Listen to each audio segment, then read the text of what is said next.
नमस्कार दोस्तों। आज मैं आपको बिंदु और चंद्र बिंदु का अंतर बताऊंगी।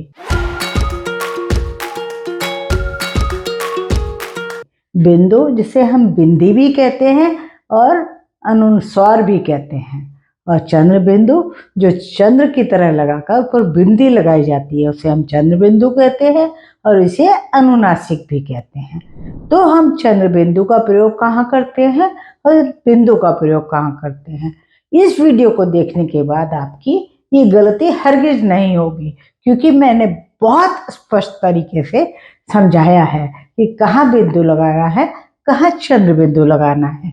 तो देखते हैं ये वीडियो। जिन स्वरों की शिरोरेखा के ऊपर स्थान खाली रहता है, अर्थात जिसका कोई मात्रा चिन्ह ऊपर शिरोरेखा होती है, जो हम अक्षर या शब्द के ऊपर लाइन खींचते हैं, उसके ऊपर अगर हम कोई भी मात्रा नहीं लगाते वहाँ हम चंद्र बिंदु लगाते हैं, और जिनके ऊपर मात्रा लगी रहती है वहाँ हम बिंदु लगाते हैं। जैसे देखिए अ के ऊपर कोई मात्रा नहीं होती किसी भी शब्द में, तो हम कहेंगे अंगूठा, अंगोछा, गंवार, हंसी।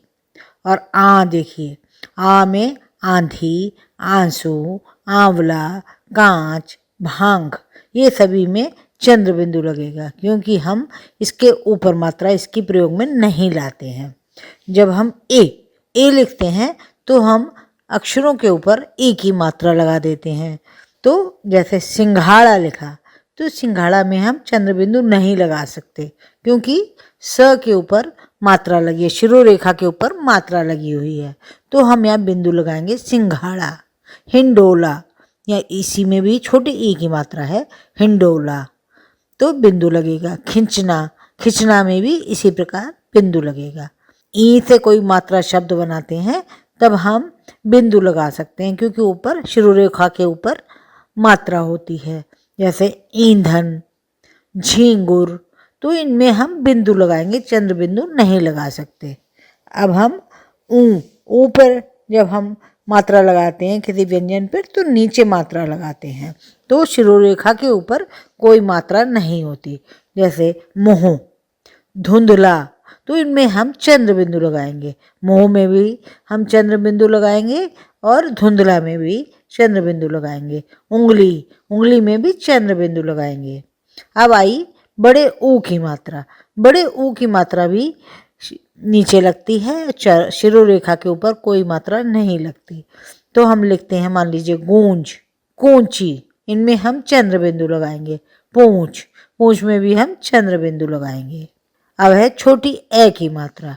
छोटी ए की मात्रा जो होती है, ये शिरोरेखा के ऊपर एक मात्रा लगाई जाती है, तो इनमें हम केवल बिंदु लगाएंगे, जिसे हम चंद्र बिंदु नहीं लगाएंगे। इस बिंदु को हम अनुस्वार भी कहते हैं। जैसे मान लीजिए मैंने कहा भेंट, इसमें हम बिंदु लगाएंगे। गेंद, गेंद में भी हम बिंदु लगाएंगे। केंचुआ, केंचुआ में भी हम बिंदु लगाएंगे, चंद्र बिंदु नहीं लगाएंगे। ए की मात्रा भी दो मात्राएं शिरोरेखा के ऊपर लगाई जाती हैं, तो भैंस, हैं, इनमें हम दो मात्राएं क्योंकि शिरोरेखा के ऊपर आ जाती हैं, तो इनमें भी हम चंद्र बिंदु नहीं लगाते, बिंदु लगाते हैं। भैंस में भी बिंदु, हैं में भी बिंदु। ओ की मात्रा में भी मात्रा शिरोरेखा के ऊपर होती है। होंठ, गोंद, झोंपड़ी, इनमें हम बिंदु लगाएंगे। औ में भी मात्रा शिरोरेखा के ऊपर होती है, इसलिए हम अ में भी बिंदु लगाएंगे, चंद्र बिंदु नहीं लगाएंगे। 64, धौंस, भौंकना, इनमें सभी में बिंदु लगाया जाएगा। इसे हम बिंदु को या बिंदी को अनुस्वार भी कहते हैं।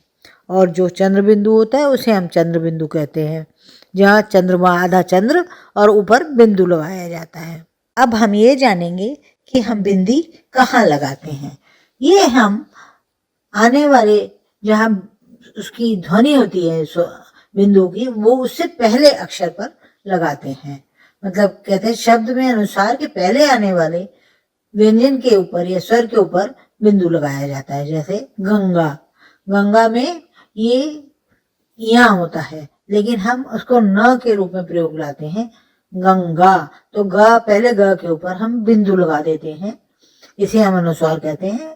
गंगा, पंकज, इसमें हम पंकज प के ऊपर बिंदु लगा देते हैं। कंचन, इनके आप अक्षर देख रहे हैं किस रूप में ये वास्तव में होते हैं, लेकिन हम अनुस्वार के द्वारा इस प्रकार से बिंदु लगाकर इसको लिखते हैं। कंचन, पंजाब, कंटक, हिंदी, चंपा।